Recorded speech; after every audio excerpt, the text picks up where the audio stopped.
ಪುತ್ತೂರಿಗೆ ಬಂದು 10 ಗಿಡ ತಗೊಂಡು ನಾನು ವಾಪಸ್ ಊರಿಗೆ ಹೋಗೋ ಟೈಮಲ್ಲಿ ಹತ್ತಿರದಲ್ಲಿ 9 ಗಿಡ ಪಕ್ಕದಲ್ಲಿ ಕೂತವರು ಇದೆಂತ ಹಲಸಿನ ಗಿಡ ಏನು ಎಂತಕ್ಕೆ ತಂದಿದೆ ಇದು ಮ್ಯಾನೇ ಇಲ್ಲದು ಒಂದು ಗಿಡ ನಮಗೆ ಕೊಡು ಮಾರಿ ಹಾಗಾದ್ರೆ ನಾವು ಇಲ್ಲಿ ಅವಾಗ ಬಹಳ ಕಡಿಮೆ ಕ್ರಯ 200 ರೂಪಾಯಿ ಕ್ರಾಯಿಗೆ 25 ವರ್ಷ ಮುಂಚೆ ನಾನು ಇದನ್ನ ಸೇಲ್ ಮಾಡಿದೆ ಸೇಲ್ ಟ್ರೈನಲ್ಲಿ ಸೇಲ್ ಮಾಡಿ ಒಂದು ಕಾಯಿಗೆ ನಮಗೆ 20 ರೂಪಾಯಿ ಲೆಕ್ಕಲ್ಲಿ ಸಿಕ್ಕಿದ್ದು 1100 ರೂಪಾಯಿ ಕಾಯಿ ಮರದಿಂದ ಸಿಗ್ತದೆ ಅದು ಯಾವಾಗ ಇವಾಗ ಎಲ್ಲೂ ಹಲಸಿನ ಹಣ್ಣು ಇಲ್ಲದ ಈ ಟೈಮಿನಲ್ಲಿ ಅದು ರೈತರಿಗೆ ಅದು ಬೆಸ್ಟ್ ಹಣ್ಣಿನ ವೆಯ್ಟ್ ಜಾಸ್ತಿ ಆಗಿ ಇವರು ಇದಕ್ಕೆ ಸೈಡ್ಗೆ ಸಪೋರ್ಟ್ ಆಗಿ ಕೊಟ್ಟಿದ್ದಾರೆ ಅಂದ್ರೆ ಯಾವ ರೀತಿ ನಿತಾಯಲ್ಲಿ ಯಾವ ತರ ಹಣ್ಣು ಯಾವ ತರ ಫಸಲ್ ಕೊಡುತ್ತೆ ಅನ್ನೋದಕ್ಕೆ ಇದೇ ಒಂದು ಉದಾಹರಣೆ. ಹಾಯ್ ಹಲೋ ನಮಸ್ಕಾರ, welcome to story one. So ನಾವು ಇವತ್ತು ಪುತ್ತೂರಿನ ಕಬಕದಲ್ಲಿದ್ದೇವೆ. ನೀವು ಸಾಮಾನ್ಯವಾಗಿ ಸಾಮಾಜಿಕ ಜಾಲತಾಣದಲ್ಲಿ ಇವರ ವಿಡಿಯೋನ ನೋಡಿರ್ತೀರಾ. ನಿನ್ನತ್ತಾಯ ಅಂತ ಒಂದು ಹಲಸಿನ ಹಣ್ಣಿನ ಬ್ರ್ಯಾಂಡ್ ಇದು.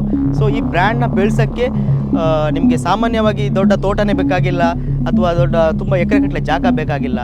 ಒಂದು ಸಣ್ಣ ಜಾಗದಲ್ಲಿ ನೀವು ಒಂದೂವರೆ ವರ್ಷದಲ್ಲಿ ಇದರ ಫಲನ ನೀವು ತೆಗಿಬಹುದು. ಹಲಸಿನ ಹಣ್ಣನ್ನೇ ತೆಗಿಬಹುದು. ಕೃಷಿನ ಯಾವ ತರ ಮಾಡಬಹುದು ಇದರ ಬಗ್ಗೆ ನಮಗೆ ಸಂಪೂರ್ಣವಾಗಿ ಮಾಹಿತಿ ಕೊಡಕ್ಕೆ ನಮ್ಮ ಜೊತೆಗೆ ಇದರ ಮಾಲೀಕರಾದಂತ ಅನಿಲ್ ಅವರಿದ್ದಾರೆ. ಸರ್ ನಮಸ್ತೆ.